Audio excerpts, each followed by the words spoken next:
Olá, Pai do Senhor. Por que ficar tão preocupado com o dia de amanhã? Esta e outras questões relacionadas às nossas preocupações você vai ver no vídeo agora. Compartilhe e se inscreva no canal. Olá, tudo bem? Bem-vindos a mais uma conversa. Hoje a gente vai mergulhar numa fonte que traz uma ideia, olha, bem provocadora. Bem provocadora mesmo. A de que a maior parte do que a gente chama de oração num momento de crise pode, na verdade, estar atrapalhando a solução. É um jeito bem forte de começar, né? Sim, nós vamos analisar um sermão em vídeo que se debruça sobre aquela passagem famosa dos lírios do campo para tentar entender por que a nossa reação mais instintiva ao medo pode ser, na verdade, parte do problema. Pois é, e o ponto de partida da análise toda é observar a criação, sabe? As árvores, os pássaros, como se fosse um espelho do cuidado de Deus. Certo. E a partir daí, ele lança a grande pergunta. Se a natureza, que é passageira, é sustentada com tanto detalhe, por que nós, seres humanos, que a fonte descreve como o ápice da criação, vivemos afogados em preocupação com o básico? É uma boa pergunta. E para quebrar o gelo, o sermão joga uma curiosidade. Ele afirma que coisas que a gente vê todo dia, tipo o morango ou até um cão pitbull, não são criações originais de Deus. Como assim? Seriam resultado de séculos de intervenção humana de manipulação. É um jeito de nos fazer questionar o que a gente considera natural e o que, na verdade, é construído, né? Interessante. Ok, então vamos entrar nessa ideia da preocupação. O sermão começa com aquela instrução de não andar preocupado com a própria vida. E a primeira coisa que ele faz é esclarecer que isso não é tipo um passe livre para irresponsabilidade. Não é para não planejar nada, não ter orçamento. Não é isso. Exato. O foco é não permitir que a ansiedade pela falta, sabe, aquele medo do e se não tiver, domine os pensamentos a ponto de causar um desequilíbrio total, emocional e espiritual. É um chamado para manter a confiança, mesmo no incerto. Isso. E, para ilustrar, a fonte faz uma viagem no tempo mostrando como essa preocupação se manifesta. Naquela época, ter 2 mudas de roupa era o normal, e a preocupação era real. O que eu vou vestir se essa aqui rasgar? E o contraste com hoje em dia é brutal. O sermão conta aquela anedota da mulher que abre um guarda-roupa, assim, com 10 vestidos, 10 saias, 7 pares de sapatos. E ainda assim, E a angústia dela é, não tenho roupa para ir à igreja. Parece um problema pequeno, mas o que me pegou foi a análise por trás. sim, A pessoa com 2 roupas não tem essa dúvida. A escolha é simples. Agora, a pessoa com o armário cheio enfrenta a paralisia da escolha, a ansiedade da identidade, a pressão social. A preocupação se transforma, né? ela se transforma. E o que a fonte sugere é que essa ansiedade muda de foco. A preocupação da escassez é sobre sobreviver. A da abundância é sobre status, identidade, é a fadiga de ter que decidir. É um fardo psicológico completamente diferente, mesmo que o gatilho, o que vestir, pareça o mesmo. Entendi. E segundo o argumento do sermão, as 2 formas de preocupação nascem da mesma raiz, uma espécie de amnésia espiritual. Amnésia espiritual. O que seria isso? Bom, quando a gente olha para as nossas conquistas, para a despensa cheia, para o carro na garagem, a tendência humana, segundo a fonte, é enxergar só o nosso próprio esforço. A nossa inteligência, as noites sem dormir. A gente se dá o crédito. Exatamente. E nesse processo, a gente esquece de reconhecer o que o sermão chama de a mão de Deus. A providência que teria orquestrado as oportunidades, a saúde, as circunstâncias que permitiram a gente chegar lá. A preocupação nasce nesse solo do esquecimento, sabe? E o ponto que realmente me marcou foi como o sermão descreve essa preocupação.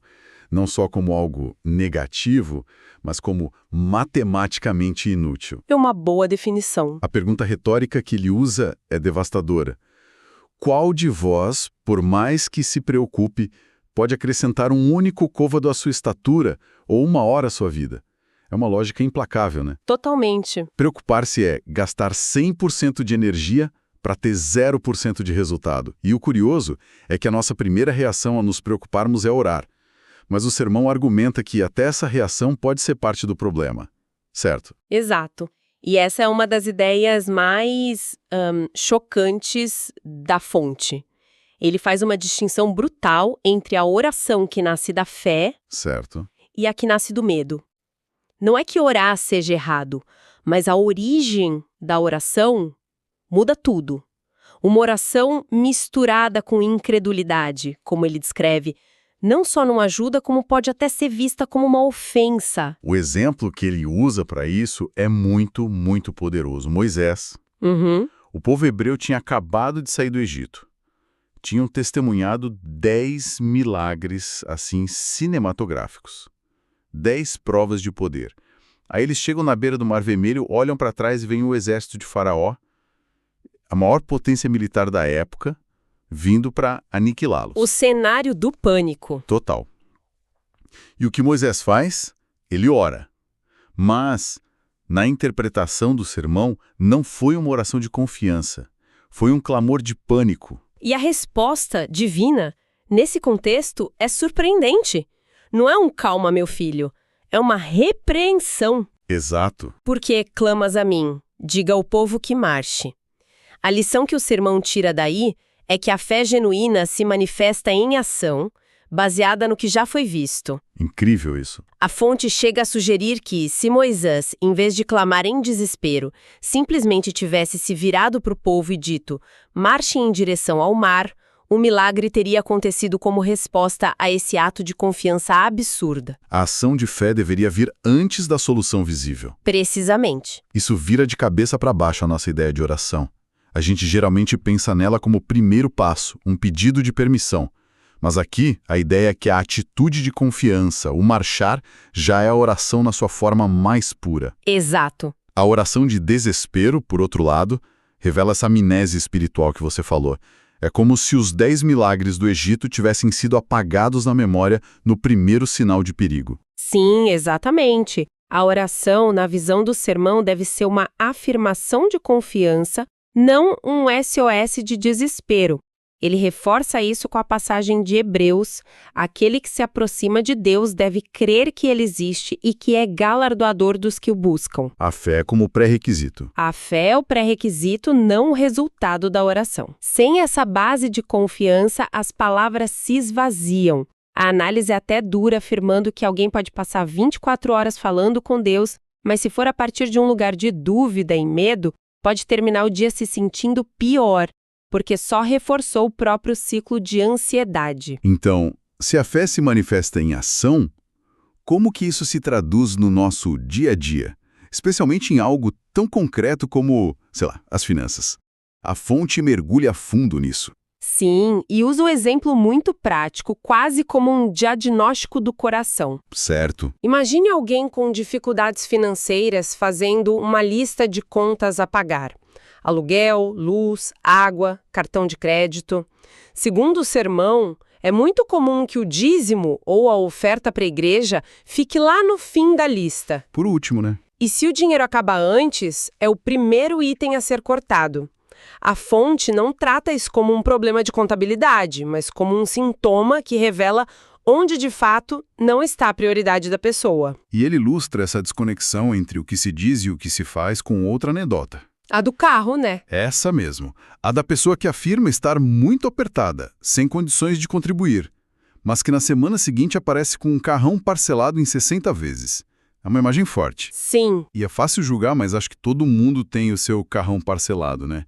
Aquela área da vida onde a gente diz não tenho tempo ou não tenho dinheiro, mas para aquilo que a gente realmente quer, o tempo e o dinheiro, eles aparecem. Magicamente. E essa dinâmica de prioridade se conecta a um princípio maior que o sermão chama de a lei da colheita. A ideia de que a vida opera numa lógica de causa e efeito. As nossas ações de hoje determinam os resultados de amanhã. Não é místico, é prático. E ele dá uns exemplos bem pé no chão, não é? Totalmente. Coisas como mentir no currículo para conseguir um emprego e depois viver o inferno de ser incompetente para a função. Ou ignorar os conselhos dos pais sobre saúde na juventude e enfrentar as consequências na velhice. É um ciclo. Um ciclo constante de plantio e colheita. O que nos leva à interpretação de uma frase central nisso tudo: buscai primeiro o reino de Deus. O sermão argumenta que a gente entende isso de forma completamente errada. Como assim? Ele diz que buscar primeiro não tem nada a ver com cronologia, tipo orar assim que acorda para cumprir a meta. Ah, entendi. Trata-se de hierarquia, de prioridade, é sobre o que ocupa o primeiro lugar no pódio do nosso coração. Essa ideia do tesouro é o ponto-chave aqui. A fonte explica que o problema não é ter dinheiro. O problema é o dinheiro ser o seu tesouro. Exato! E o que é o tesouro? É aquilo que tira o seu sono, que domina seus pensamentos, aquilo em que sua segurança está depositada. Se a sua paz depende do saldo da sua conta, então, por essa lógica, o dinheiro é o seu tesouro, não Deus. E é nesse ponto que a generosidade é apresentada não só como uma virtude, mas como um princípio de prosperidade. A fonte faz uma afirmação surpreendente. Deus abençoa financeiramente pessoas generosas, mesmo que elas não sejam religiosas. Isso é interessante. A ideia é que a generosidade por si só é uma lei universal. Quem planta, colhe, independentemente das crenças. É um princípio de fluxo, sabe? Ao liberar recursos, você abre espaço para receber mais. E tem mais uma camada aí, sobre o propósito dessa bênção, né? Sim, e é uma camada que move o foco do individual para o comunitário. O argumento é que Deus abençoa uma pessoa não só para o benefício dela, mas por causa de todos ao redor que ela poderá ajudar. Entendi. A riqueza nessa visão não é para acumular e ostentar, é uma ferramenta para ser um canal de bênçãos para a família, para a comunidade, para os necessitados. A prosperidade tem um propósito coletivo. Ok, agora a gente chega num momento que, para mim, foi a grande virada da análise. Eu cresci ouvindo essa passagem e, assim, em 99% das vezes, ela é citada com uma pequena, mas crucial alteração. Sei bem qual é. A promessa que vem depois de buscai primeiro o reino é quase sempre dita como e todas as demais coisas vos serão acrescentadas. Parece uma promessa ilimitada, um cheque em branco. Um cheque em branco, exato. Mas o sermão aponta que isso é um erro, seja de tradução em algumas versões ou simplesmente um vício de linguagem que se popularizou. Certo. O texto original grego, segundo a análise, usa uma palavra muito mais específica. Não é demais coisas, é todas essas coisas. À primeira vista parece um detalhe técnico, uma troca de palavras, porque o autor do sermão argumenta que essa única palavra muda absolutamente tudo. Porque a pergunta imediata é: que coisas são essas? E a resposta está nos versículos logo antes, que eram o tema de toda a preocupação: comida, bebida e vestimenta. As necessidades básicas para a vida. Exatamente. A promessa não é sobre um carro novo, uma casa na praia ou uma promoção no trabalho. É a garantia divina de que o sustento essencial para a sua jornada não vai faltar. Uau! Isso aterra a promessa de uma forma radical. Muito. Tira dela toda a conotação da teologia da prosperidade, de acúmulo de bens, e a transforma numa garantia de provisão, de sustento. Muda o foco da ambição para confiança. Isso. Não é sobre ter tudo o que se quer, mas sobre confiar que se terá tudo o que se precisa para viver. Perfeito. Recontextualiza toda a passagem. O chamado não é para buscar a Deus para obter riquezas, mas para priorizar a Deus e, como consequência, a ansiedade pelas necessidades básicas da vida pode ser deixada de lado.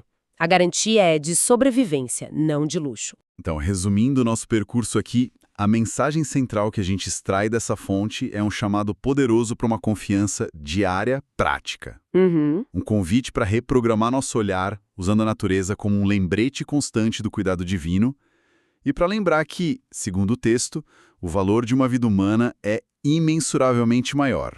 E tudo culmina naquela instrução final do sermão: basta a cada dia o seu próprio mal. Viver o presente. É um apelo para vivermos no presente, confiando que as necessidades de hoje serão supridas hoje. E isso nos deixa com uma reflexão final, sabe? Uma tensão que a própria fonte cria. Qual seria? O sermão afirma categoricamente: não se preocupem com o amanhã.